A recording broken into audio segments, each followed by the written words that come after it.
यहाँ पर होदेदाह से समुद्री ड्रोन हमले हुए हैं। इजरायल मालवाहक जहाज इसमें पूरी तरह से ध्वस्त हो गया है।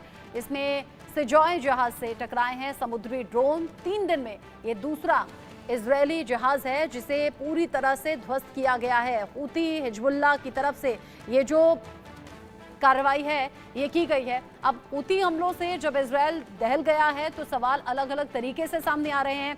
इजरायल और हमास के बीच में जो गतिरोध की स्थिति है वो कैसे बढ़ जाएगी, हूती हमलों से कैसे दहला है इजरायल, ये आप जान लीजिए। कुछ ज़रूरी बातें इस हमले से जुड़ी हुई है और क्या कुछ हालात अभी बने हुए हैं।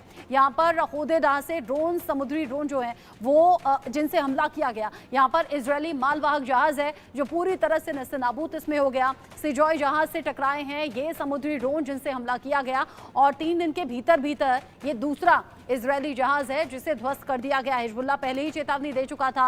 हूती विद्रोही जो लगातार इस तरह के हमले की कोशिश में लगे हुए हैं। हालांकि इजरायल ये दावा करता रहा है कि कोई बड़ा नुकसान उसका नहीं हुआ है और इजरायल की तरफ से बेंजामिन नेतन्याहू कह चुके हैं कि वो पीछे हटने नहीं वाले। जो गाजा में स्थिति है, जो हमास के खात्मे के लिए कोशिशें हैं, अब ऐसे में हूती हमलों से कैसे इजरायल दहल गया है या फिर क्या कुछ सावधानी बरतने की यहाँ पर जरूरत है, इसको लेकर भी बात करेंगे। एके सिवाच सर, जो अभी इजरायल और हमास के बीच में टकराव है वो लंबा खिंचेगा, लेकिन इजरायल इन हूती हमलों से बचने के लिए अब क्या करने वाला है? क्या कुछ स्ट्रैटेजी में बदलाव हो सकता है क्या?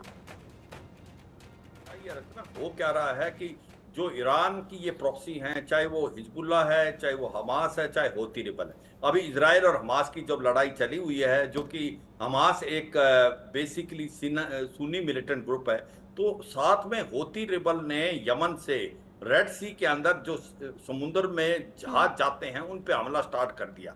इसका मतलब ये है कि जो जहाज, कमर्शियल जहाज जो जाते थे रेड सी से, मेडिटेरियन से, एशिया से लेके यूरोप में, अब वो वहां से रास्ते से नहीं जा पाएंगे। अब वो पूरा का पूरा अफ्रीकन कॉन्टिनेंट का चक्कर काट के 15 से 20 दिन लगेंगे उसको ज्यादा, और उसके बाद उसकी जो है एक प्रकार इंश्योरेंस भी बढ़ गई। मगर अब जो हूती रिबल और भी बहुत अग्रेसिव हो गए हैं, वो इजरायली और अमेरिकन शिप पे अटैक कर रहे हैं और 3 दिन में ये तीसरा अटैक है। और ये भी सुनने में आया कि इनके पास ड्रोन के साथ साथ हाइपरसोनिक मिसाइल भी आ गई, वो शायद हो सकता है रूस ने दी हो। तो सच्चाई यह है कि आज की तारीख में अभी इसको स्ट्रेटेजी चेंज करनी पड़ेगी इजराइल को कि ऑपरेशन प्रोस्पेरिटी गार्डन जो अमेरिका ने चलाया था वो सक्सेसफुल नहीं है। हूती रिबल के जो ड्रोन्स हैं वो अटैक करने में सक्सेसफुल हैं। मुझे लगता है कि ये लड़ाई का दायरा बढ़ेगा और हो सकता है इजराइल और हिजबुल्लाह की भी मुठभेड़ हो जाए, क्योंकि उधर से हिजबुल्लाह भी फायर कर रहा है, इजराइल हो सकता है उस पर हमला कर दे, और ऊपर से हूती रिबल भी बहुत सक्रिय हो गए।